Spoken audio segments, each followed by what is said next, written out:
Hello everyone, my name is AZZATRU, how are you? And welcome to another Star Wars Battlefront 2 news update video of mine. And in this video, I've got a bunch of news to talk about. We have confirmation Yoda and Maul will be getting a block, plus some leaked animations of Maul's block.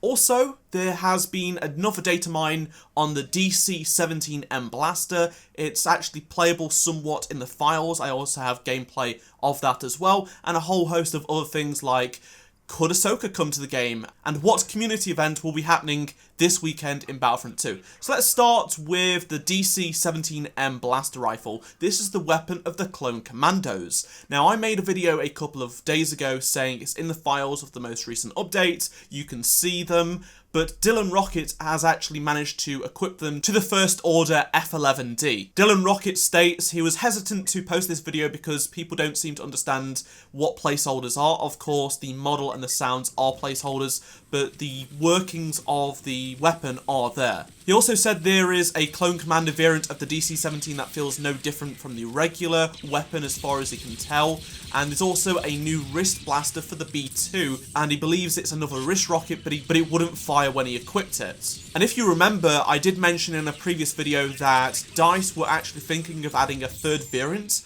of the B2 battle droids instead of the droid commando, but they wanted to go the extra length to make a droid commando. My guess is these are leftovers from when they was developing the third B2 battle droid before they changed to make a commando droid, and I feel like the Clone Commando files are still in there because they worked on them but then decided to make the ARC troopers because of the canon situation, which makes perfect sense. Now let's talk about Maul and Yoda getting a block, because it is actually happening.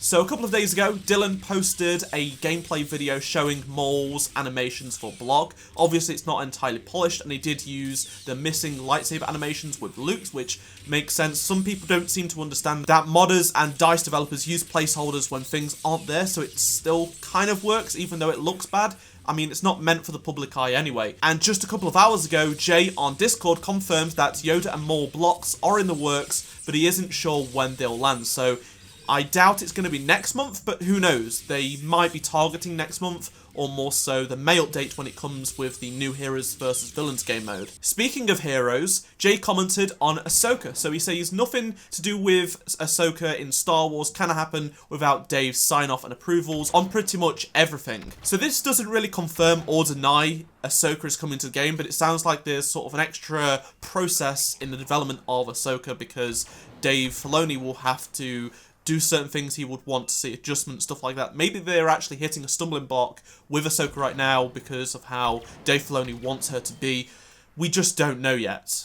Jay also commented on the next maps for Capital Supremacy, and he says he doesn't actually know in terms of if they're going to be like new versions of current planets or just reuse maps of current planets. He says, all I know is that I've been told I think players are going to be super happy with the next map in Capital Supremacy, which is good to hear. I just hope it's going to be a new map on a current planet. Ben also commented on the possibility of Capital Supremacy but original trilogy era, and he says we will see what the future holds. So at this moment in time, it's probably only going to be those 3 Clone Wars era maps, but he didn't say they've not ruled it out. As for the community event happening this week, we don't have an official community calendar as of yet, but Jay did say on Discord, this weekend's event is most likely going to be double XP to make up for the last weekend's issues, so GA Blast and Capital Supremacy. Although this isn't finalised, Jay is sort of saying it's basically it, so take it as you will. And last but certainly not least, we've not heard anything on community transmissions for quite some time, except for my April Fool's video, but Ben did comment on Discord saying he's working on a community transmission that goes into the detail on the AI tech for the new game mode Capital Supremacy. And as someone that loves to find out how things work in games, loves the under the hood development side of stuff, this is going to be really exciting for me. I really hope they make it as in-depth as possible because it's really interesting to see how they manage to incorporate such massive new AI changes into the game. It was from EA Seed, which is like EA's top secret sort of development studio that's working on like, you know, really advanced stuff, and I guess this AI could potentially be like machine learning, because that's sort of what Seed is really into at the moment. So I really hope they go in depth with that, and that should be a really cool community transmission. Again, no ETA on when that will happen, but I guess it could be this month.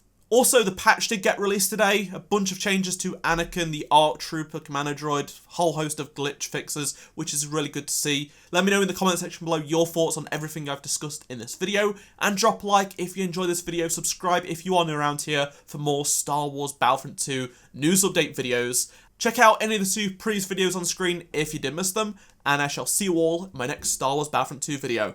Goodbye.